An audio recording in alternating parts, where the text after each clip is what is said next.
दोनों उदाहरण आप देख लीजिए कि एक ऋषि किस प्रकार ब्रह्म में स्थित होते हैं, और यह भी देख लीजिए कि एक असुर राजा वृत्रासुर किस प्रकार ब्रह्म में स्थित होता है।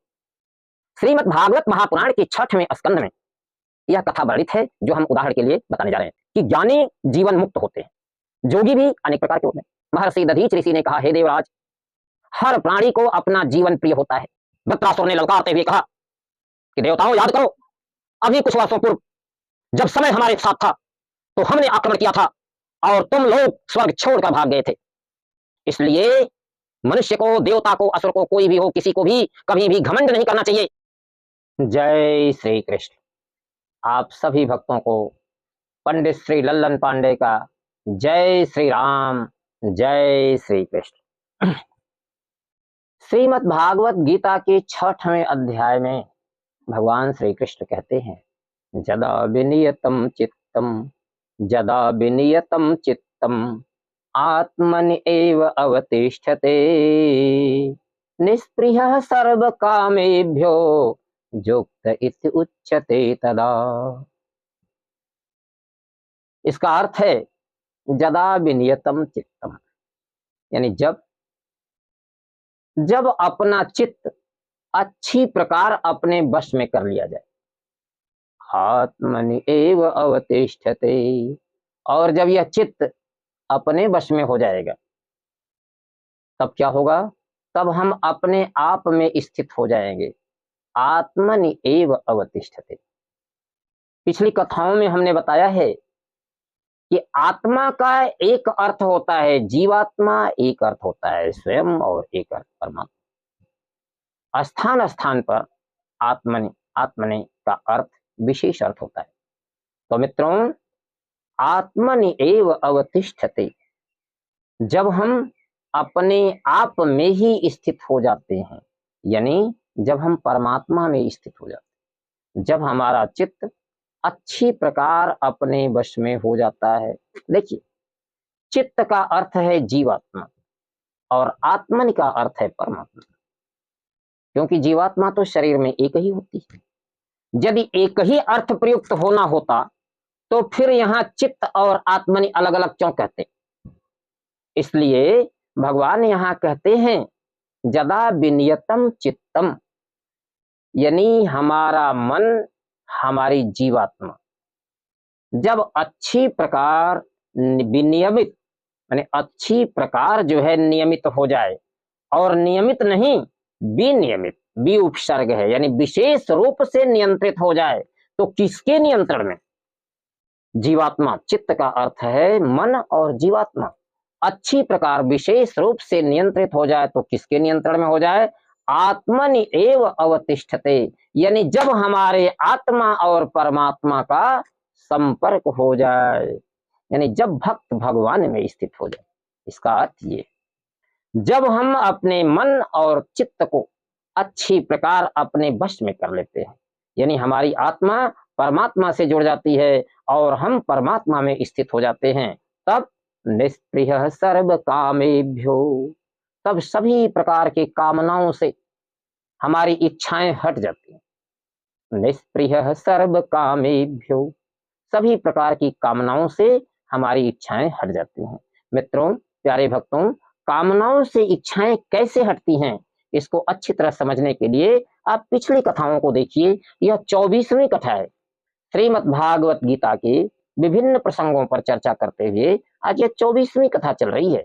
पिछली कथाओं में आप देखेंगे कि किस प्रकार हम अपने चित्त को वश में करते हैं, किस प्रकार हम अपने आप को नियंत्रित करते हैं, कैसे हम आत्मा को परमात्मा से जोड़। पिछली कथाओं में यह बात स्पष्ट की गई है, उसको आप देख लेंगे तो इसका अर्थ स्पष्ट हो जाएगा। यहाँ पर बात यह है कि जदा विनियतम चित्तम, जब हम अपने चित्त को अच्छी प्रकार, जब हम अपने चित्त को, अपने मन को अच्छी प्रकार वश में कर लेते हैं और आत्मनि एव अवतिष्ठते, अपने आप में ही अपने आप को प्रतिष्ठित कर लेते हैं। इसका मतलब कि आत्मा को परमात्मा में विलीन कर लेते हैं।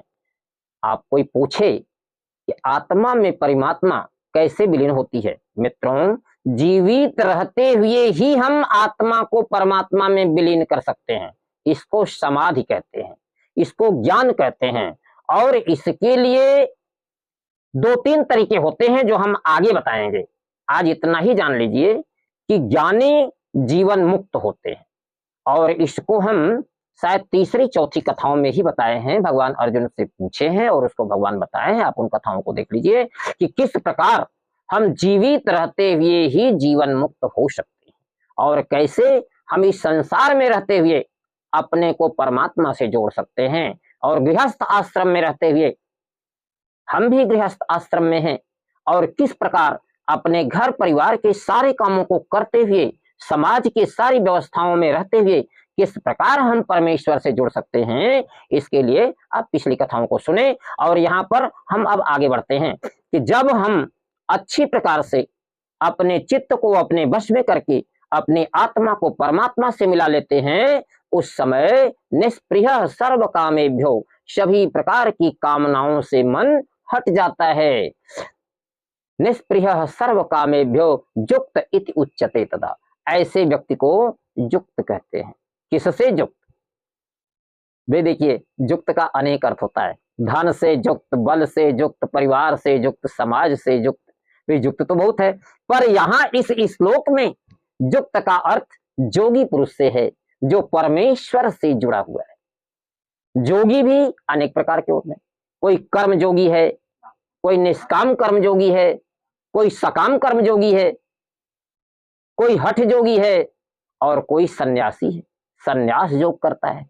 भी जोगी तो हर प्रकार से है, यानी जो भी परमात्मा से जुड़ा हुआ है उसको जुड़ा हुआ यानी जोगी कहते हैं, सिद्ध पुरुष कहते हैं, ज्ञानी कहते हैं। अब इसको उदाहरण से समझते हैं।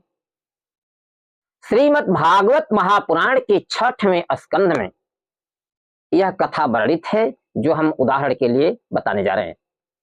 एक बार असुरों का राजा वृत्रासुर विशाल सेना के साथ स्वर्ग पर आक्रमण कर दिया। देव सेना के साथ इंद्र लड़े, पर असुरों के सामने ज्यादा देर तक देव सेना टिक नहीं पाई। उस घमासान युद्ध में देवता हार गए, और जब कोई बस नहीं चला, तब इंद्र मुख्य देवताओं के साथ स्वर्ग छोड़कर भाग खड़े हुए। कहां भागे? पहाड़ों में, घाटियों में, गुफाओं में भाग कर जा छिपे और बहुत समय तक समय बिताते रहे। और किसी तरह से छिपते भागते ब्रह्मा जी की शरण में गए, अपनी दुर्दशा, अपनी व्यथा बताई।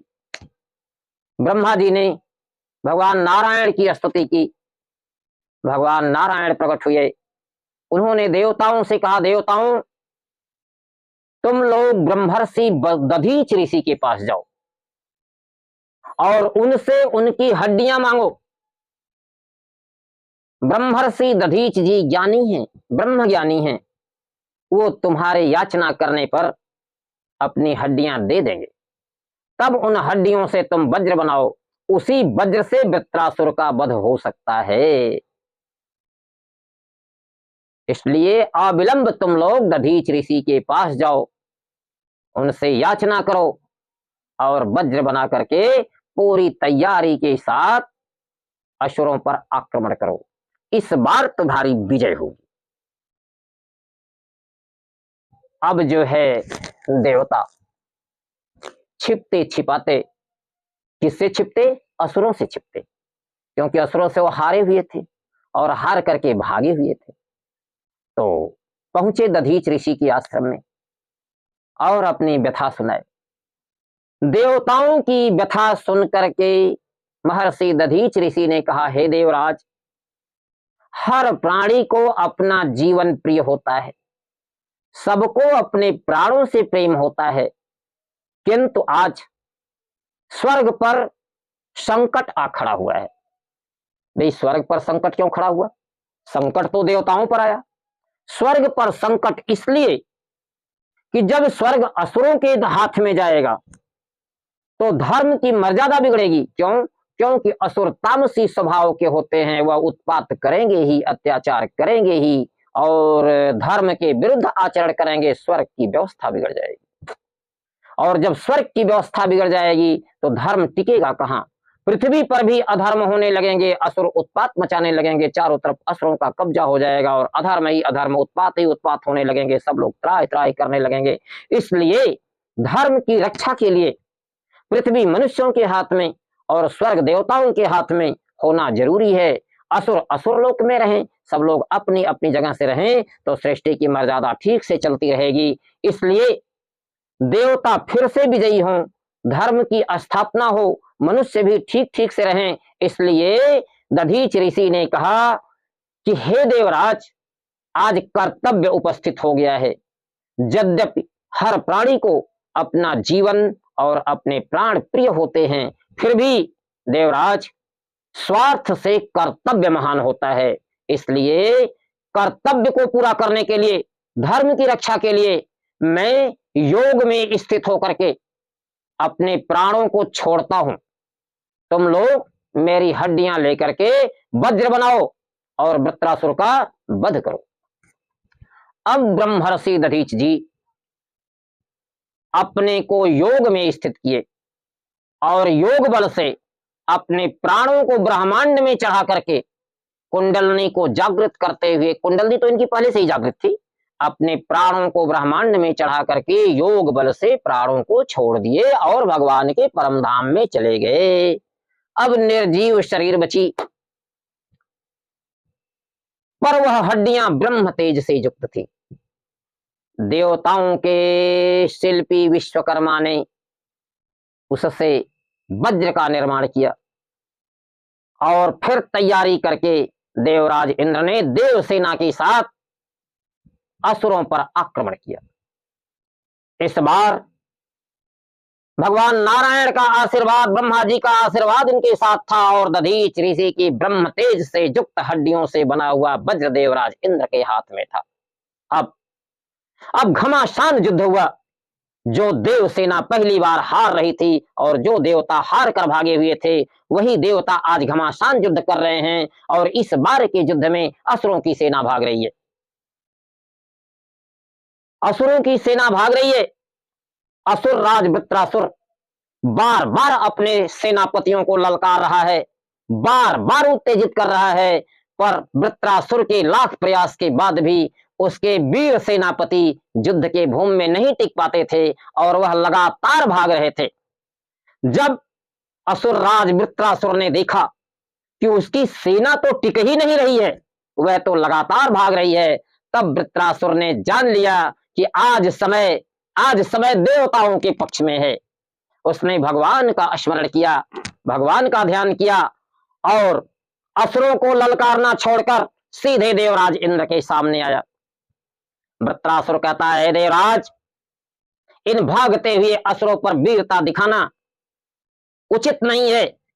जो खुद ही भाग रहे हैं उन पर क्या बल दिखा रहे हो? यह तो तुम्हारी कायरता है। आओ मुझसे युद्ध करो, मैं अकेले ही पर्याप्त हूं।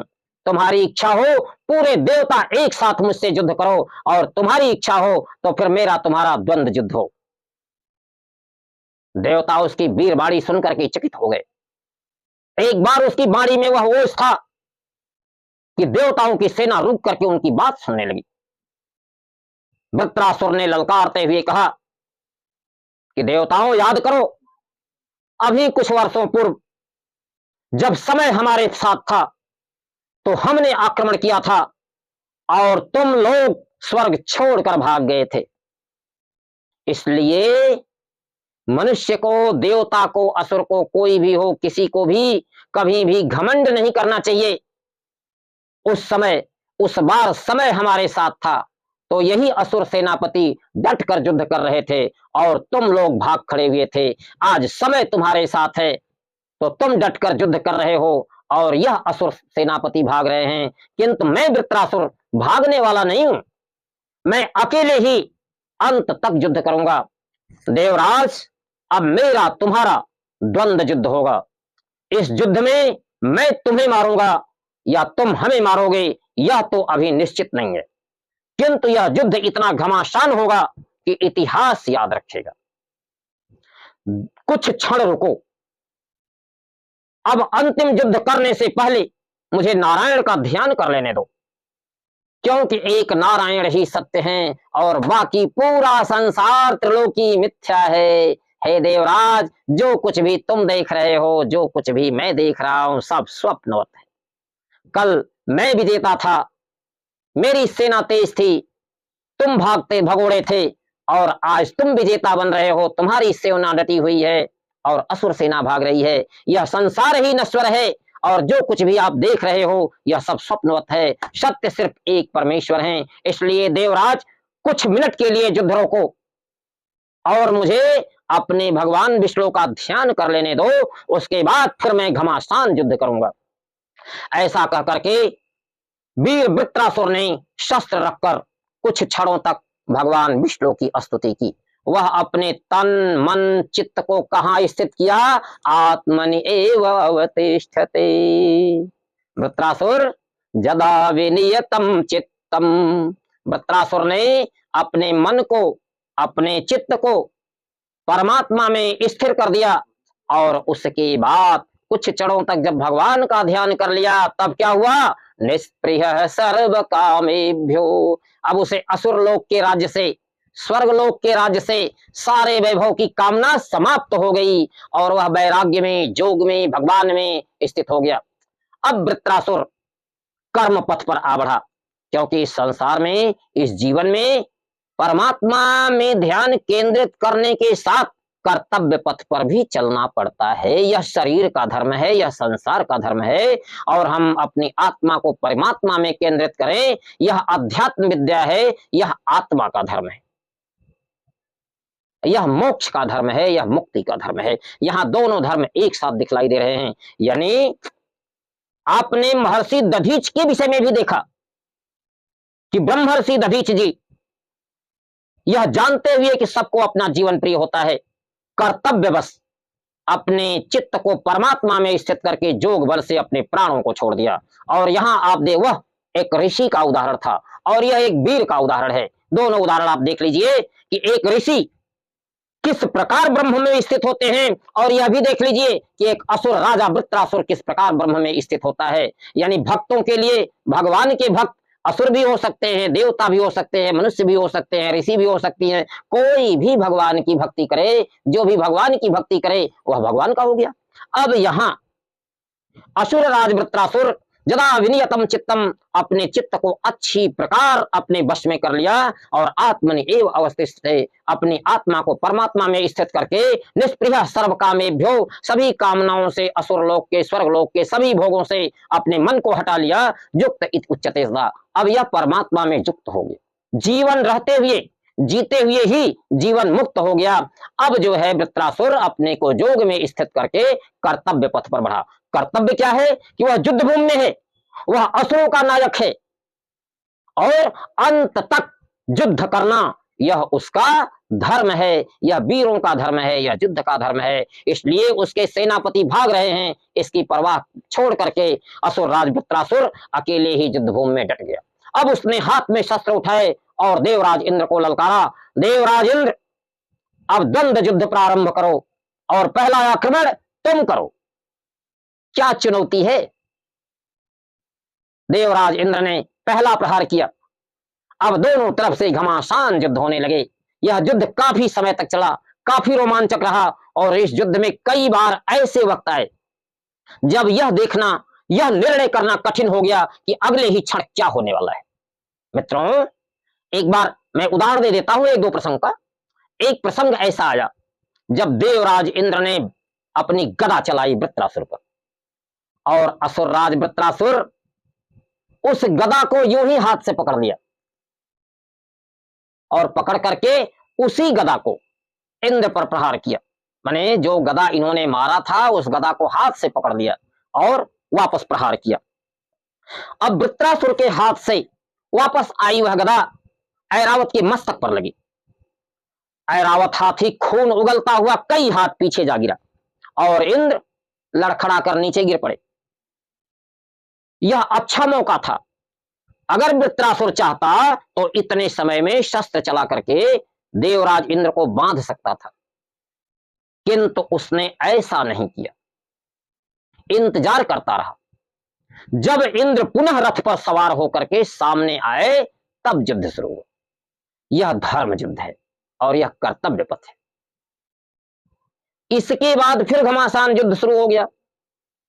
एक बार युद्ध के बीच में देवराज इंद्र ने वज्र का प्रहार किया और वह वज्र जाकर के वृत्रासुर के बिल्कुल सामने गिरा, उसके समीप में गिर पड़ा। अब इंद्र इतने लज्जित हुए कि वह वज्र को उठाने नहीं गए। वृत्रासुर हंसता हुआ बोला, देवराज इंद्र, वज्र उठा लो। देवराज लज्जित थे, वह वृत्रासुर के समीप लज्जा के मारे वज्र उठाने नहीं जा रहे थे।